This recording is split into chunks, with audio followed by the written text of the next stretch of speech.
Bom dia, pessoal! Como vocês estão? No Conecta Enfermagem de hoje, nós vamos falar sobre um tema polêmico dentro da nossa área, que são os erros de medicação. E para falar sobre esse assunto, nós convidamos a Carol, que é professora, é farmacêutica no Hospital Regional, e a gente gostaria, Carol, que você se apresentasse, falasse brevemente sobre a sua formação e a área de atuação aqui do hospital. Bom dia a todos. Queria agradecer o convite e já deixar registrado aqui os parabéns para vocês pela iniciativa. Então, meu nome é Carolina Panes, eu sou professora na Universidade Estadual do Oeste do Paraná. Eu trabalho no curso de medicina e quando eu cheguei no hospital regional em 2018, eu comecei a trabalhar como plantonista. Então, a minha formação de base, eu sou farmacêutica, eu também tenho diploma de bioquímica, e aí, né, por conta do hospital ter o serviço de farmácia hospitalar, eu comecei a trabalhar, então, como farmacêutica plantonista no serviço de farmácia hospitalar. E aí, durante essa chegada nossa, a estruturação do serviço, veio a ideia de desenvolver um projeto voltado para segurança medicamentosa do paciente, que era uma ideia que o hospital já tinha, mas que não tinha equipe, não tinha braço para executar. Então, quando a gente, né, a Unioeste chegou no regional, nós chegamos em 3 plantonistas, e foi possível, então, distribuir essa equipe para começar essa implantação, que na época era inclusive uma demanda de auditorias internas do hospital, né, para que existisse um serviço que monitorasse a questão da segurança medicamentosa, e obviamente que lá dentro do hospital, não só a nossa chegada, mas a gente encontrou uma equipe querendo colocar esse serviço para funcionar. Então eu falo que isso nasceu da boa vontade de muita gente, não só de uma demanda formal, né, mas principalmente do núcleo de qualidade e segurança do paciente. Foi a Mônica que recebeu a gente, Mônica Pereira, e de lá para cá ela vem junto com a gente ajudando a construir um serviço fantástico que tem o objetivo de garantir, desde quando o paciente chega até quando ele vai embora do hospital, que a cadeia medicamentosa seja segura. Não é uma tarefa fácil, mas essa é a nossa missão dentro do hospital. Então, prof, na nossa pesquisa, nós encontramos dados alarmantes, né? De acordo com a literatura, os erros de medicação, eles ocorrem em média em 5,7% das administrações, podendo chegar até 56% com o monitoramento mais rigoroso, né? Então, os tipos mais comuns são os erros de horários, omissão da dose e também dose incorreta. No Brasil, estudos com hospitais públicos mostrou que 30% das administrações, elas tinham erros, principalmente relacionados ao horário e à dose, e sendo mais frequentes nas vias parenterais e orais. As falhas, elas ocorrem principalmente nas fases de prescrição, do preparo e também da administração, representando um risco muito importante à segurança do paciente e também gerando altos custos para o sistema de saúde. Então, o que a gente gostaria de saber é quais que são as medidas que ajudam a reduzir essa incidência, né, a incidência desses erros e também, caso esses erros aconteçam, quais que são as consequências, né, de acordo com a gravidade desse erro. Bom, eu acho que o levantamento que vocês fizeram já mostra que a gente não está falando de um problema que está concentrado na farmácia ou na enfermagem ou nos médicos. Ele envolve a equipe multiprofissional. O erro ele começa muitas vezes ainda na prescrição. Um monitoramento que a gente faz e de onde vem esses números que vocês têm conhecimento, que a gente chama de erros de prescrição, são erros que começam quando o médico que está fazendo o planejamento terapêutico do paciente, por N motivos, tem muitos pacientes, ou o médico não é especialista naquela área, ou o que a gente vem observando muito no nosso serviço e lendo, né, na literatura, a falta de comunicação entre os profissionais. Então, dentro de um hospital, hoje vem um cardiologista olhar você, durante o dia tem o plantonista, à tarde vem o ortopedista, depois você vai para a UTI, depois você volta. Então, existe uma falha na comunicação dessa cadeia. Esse, sem dúvida, eu acho que é o maior problema. Então, a gente percebe, por exemplo, que um ortopedista, ele está organizando uma prescrição de insulina. E muitas vezes é porque o paciente falou que usa insulina em casa. Ou porque o paciente apresentou uma hiperglicemia quando foi fazer um monitoramento ali né, imediato, com equipamento. Então, a gente percebe que aí é seguido um protocolo, e o que está escrito naquele protocolo é feito sem questionamento. Às vezes eu não tenho um profissional especializado em metabolismo para olhar essa questão da insulina, um endócrino, por exemplo, né, e acaba passando. Maior parte do que a gente tem visto hoje é a falta de comunicação entre os profissionais. Uma vez que a prescrição sai errada, e aí você já apontou os problemas, o grande problema hoje é aprasamento. A gente tem um problema seríssimo de aprasamento e uma discussão que envolve, inclusive, o Conselho de Enfermagem, dizendo de quem é essa função, quem que apraza o medicamento. Eu, enquanto médico, vou pensar o quê? Um plano na minha cabeça. Eu vou colocar medicamento A, B, C, D, E, e eu tenho um planejamento do porquê que tem essa sequência e essas doses. Aí eu mando sem aprasamento para a enfermagem descobrir, né, que horas que isso vai ser feito, ou deduzir, ou assumir este horário deste plano que não foi você, enfermeiro, que pensou, né? Mas não tem, se o enfermeiro não assumir, como é que essa etapa vai seguir adiante? Né? Então a gente tem esse erro principal, tem sim muitos erros associados a medicamentos endovenosos. A gente faz esse monitoramento no nosso hospital e assim como os outros hospitais que vocês levantaram aí, apesar dos poucos dados que existem, né? Eles mostram sim que a gente tem os erros ali em torno de até 10%, podendo chegar a números muito maiores se você não tem um serviço de monitoramento, né? Então, você falou muito bem sobre como a gente vai prevenir isso. Tem que ter um serviço, tem que ter alguém 24 horas de olho em prescrição, tem que ter alguém educando, treinando, capacitando a equipe de enfermagem para minimizar o erro de administração, e depois uma equipe pensando, que aí vem a segurança do paciente, o que vai fazer quando esse erro acontecer? Porque o erro acontece, ele acontece.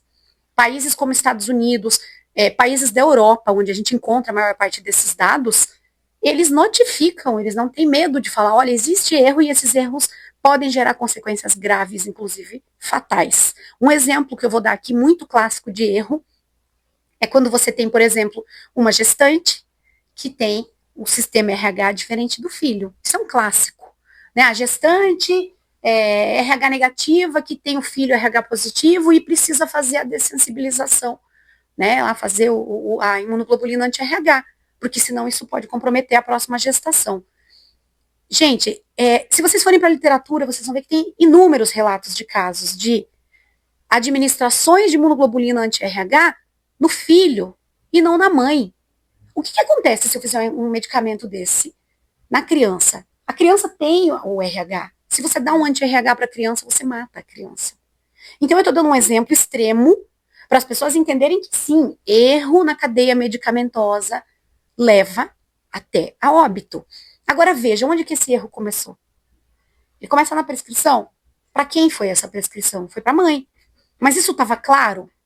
A etapa seguinte, a farmácia separou o medicamento corretamente? Né? Esse medicamento estava armazenado corretamente? A próxima etapa, a enfermagem fez na criança por quê? Será que a prescrição estava certa? Será que ela foi orientada corretamente? Então vejam, a gente está falando de um caso extremo aqui para exemplificar onde um erro pode chegar. Né?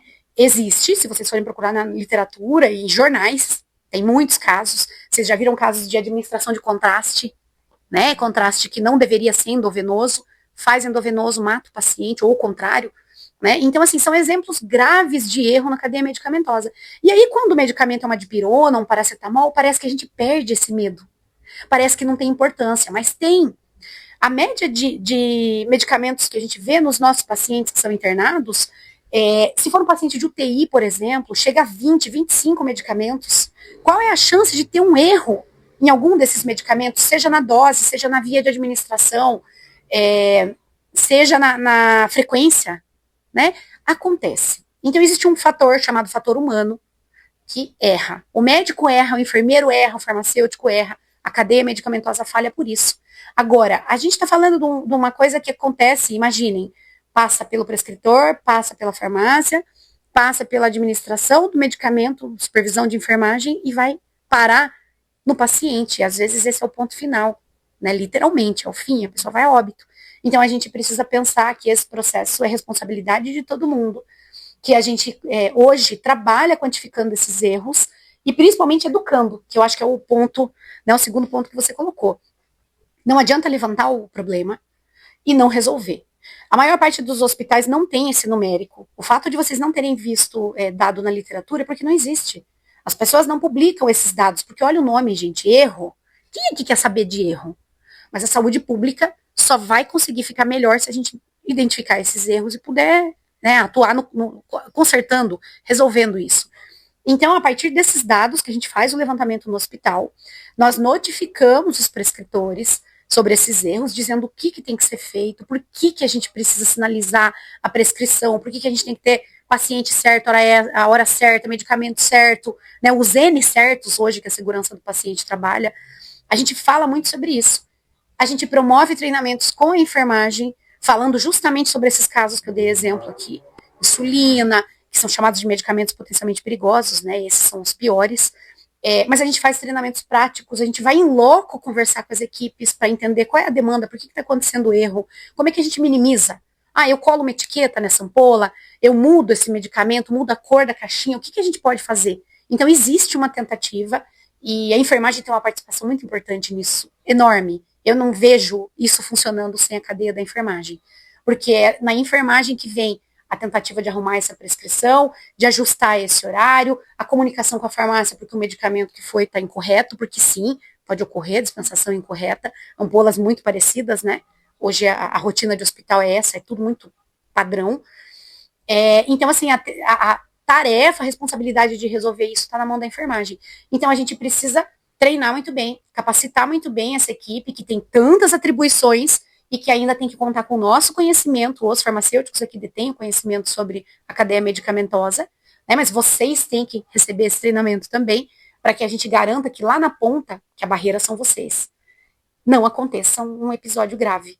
Né? Então, se a pessoa está bem treinada, bem capacitada, lá na ponta, não vai passar uma imunoglobulina anti-RH para um indivíduo RH positivo, para o paciente errado. Né? Então, assim, é um trabalho de formiguinha.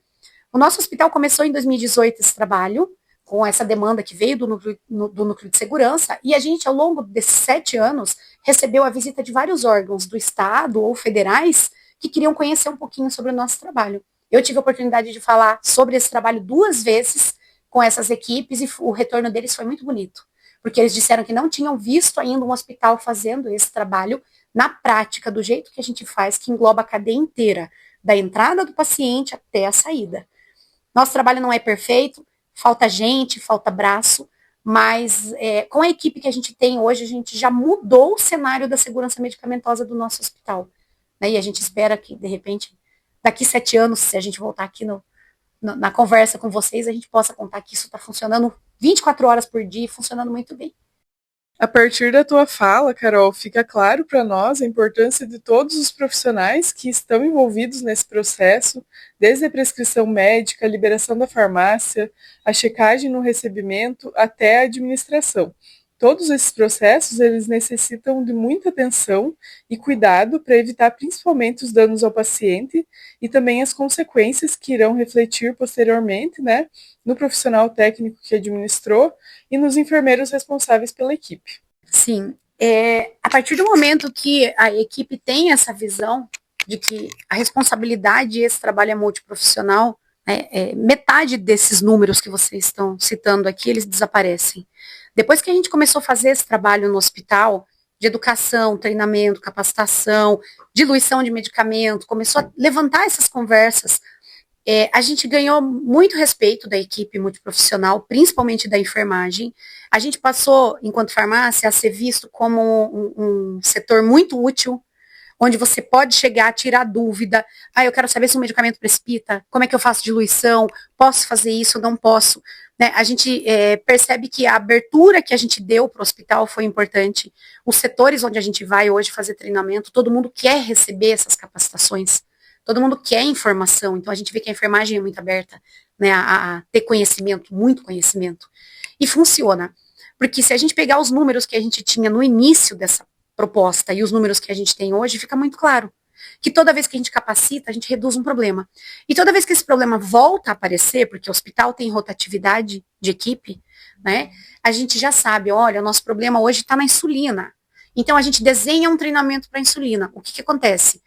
O problema desaparece e demora muito tempo para ele voltar a incomodar. Então, como tudo na vida, na educação, é uma coisa muito poderosa. A gente fez recentemente com a criação, por exemplo, né, da pediatria, a gente, né, tem as UTIs de pediátrica, UTI NEL, a gente tem feito conversas com esses públicos que são, então, desses setores mais novos, UTI NEL nem tanto, mas a pediatria, né, a UTI pediátrica. e que lidam com uma situação muito crítica, que é criança, né? A gente faz bate-papo com a equipe dessas partes aí do hospital e a gente vê o tamanho do comprometimento que eles têm. O quanto eles querem atuar de forma perfeita, porque eles têm consciência que um erro numa criança talvez não tenha a mesma chance, né, de salvar ou de consertar como um erro num adulto. Embora todo erro seja erro e tenha a sua consequência, pequena, média ou grande, como a gente citou aqui, podendo chegar a óbito. Então a gente percebe que isso vai muito do comprometimento dos profissionais também. Então a gente olha lá para trás, quando não tinha nada disso, e olha hoje e faz essas demandas, né? Demanda para antibiótico, medicamento potencialmente perigoso, algum medicamento muito específico que chega para a gente, Covid. Quanto medicamento diferente chegou na época do Covid? Quanto medicamento fora da indicação usual? A gente teve que estudar muito na pandemia para conseguir atender essas demandas que chegavam para a gente. Pode, não pode, como é que faz? Por que mudou a via de administração? Então, assim, a gente vê que se a equipe toda se capacita, a gente vê uma melhora muito grande, redução desses índices de erro, o aumento da eficiência, né, do sistema. Então, é possível, se todo mundo quiser, é possível modificar. O nosso sonho é chegar um dia não ter mais erro, mas a gente está falando de seres humanos e isso é impossível, né? O erro zero, ele não existe, mas existe um jeito da gente reduzir muito esses números. Se a gente pegar estudos de excelência de Europa, por exemplo, esses erros, eles são documentados em 2 a 3% dos pacientes. Isso significa que de cada 100, né, que são atendidos, 2 ou 3 vão ter algum tipo de erro que não vai ser barrado por ninguém na cadeia, que vai parar no paciente, né? E a gente, no Brasil, hoje, o que tem de estudo, vê que esses erros são de 10 a 30%. Prof, realmente, todas essas informações, elas são muito valiosas. A gente percebeu como que é importante a capacitação profissional em relação a essa cadeia medicamentosa e como essas ações conjuntas da equipe multiprofissional, elas são essenciais. E a enfermagem, por estar, né, em contato direto com a diluição, a administração dessas medicações, ela acaba sendo, né, afetada negativamente quando esses casos acontecem. Então, esse papo de hoje foi muito importante. Então, a gente gostaria também de te agradecer, agradecer a tua participação, tua disponibilidade aqui para vir falar com a gente sobre esse assunto muito importante. Obrigada por dividir esse teu conhecimento riquíssimo com as pessoas que estão escutando a gente, com os profissionais da área da saúde e também a população geral, né, para entender como que funciona lá a dinâmica, né, hospitalar em relação a esses medicamentos. Eu que agradeço e lembrar da importância do trabalho de vocês. Continuem aí nessa linha, a gente com certeza levando conhecimento, né, com linguagem muito acessível, a gente está fazendo um trabalho que é fundamental na área da saúde, que é divulgação científica e, né, oportunizar para as pessoas entenderem um pouquinho desse lado misterioso aí que permeia a área da saúde, os hospitais, né, que pouca gente sabe o que acontece, mas que no final impacta a vida de todo mundo, com segurança medicamentosa, segurança de pacientes e segurança da saúde pública. Obrigada. E esse foi o Conecta Enfermagem. Quem cuida se conecta. Até a próxima!